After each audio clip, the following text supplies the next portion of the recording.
as regards the use of developing modern technologies, artificial intelligence, robotics, and so on, in education, this is a huge challenge to our educators.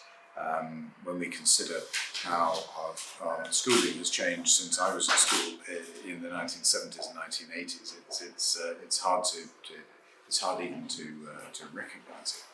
But I do think that our schools generally, in both Morocco and the UK, have proven themselves to be remarkably adaptive. And I think as we have seen the arrival of more British schools, I'm here in the London Academy in Rabat, the fourth of our officially recognised British schools. We now have 6 in total. We're expecting more. What I can say is it is only the best international schools like London Academy that are going to thrive and be able to move into new markets. So I think we're really seeing some of the cutting edge of adopting new technologies in new schools like this one. Now, on the one hand, you could say that new technologies, because they are disruptive, are threatening.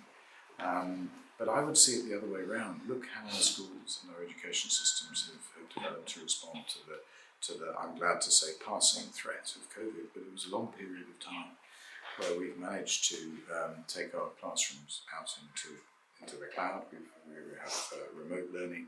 Some of that continues when it works.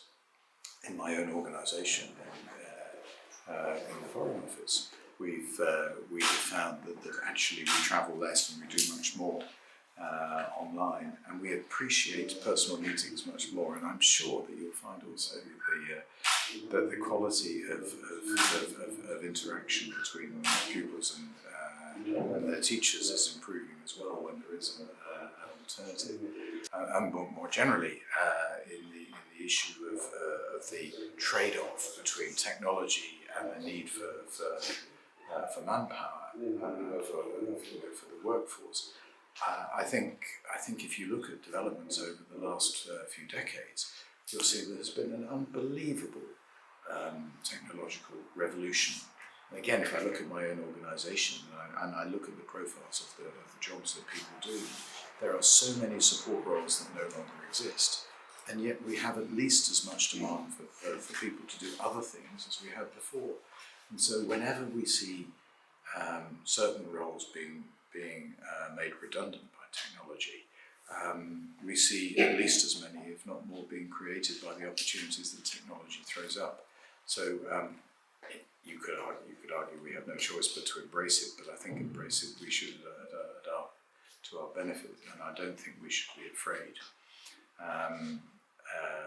Overall, the positive impact of technology, and I think Morocco is wonderfully poised to take advantage of this. We have an outward-looking, forward-looking, well-educated young generation, and of course I would say this as British Ambassador, one that is looking more and more to adopt the English language, which of course is so useful in all internet-based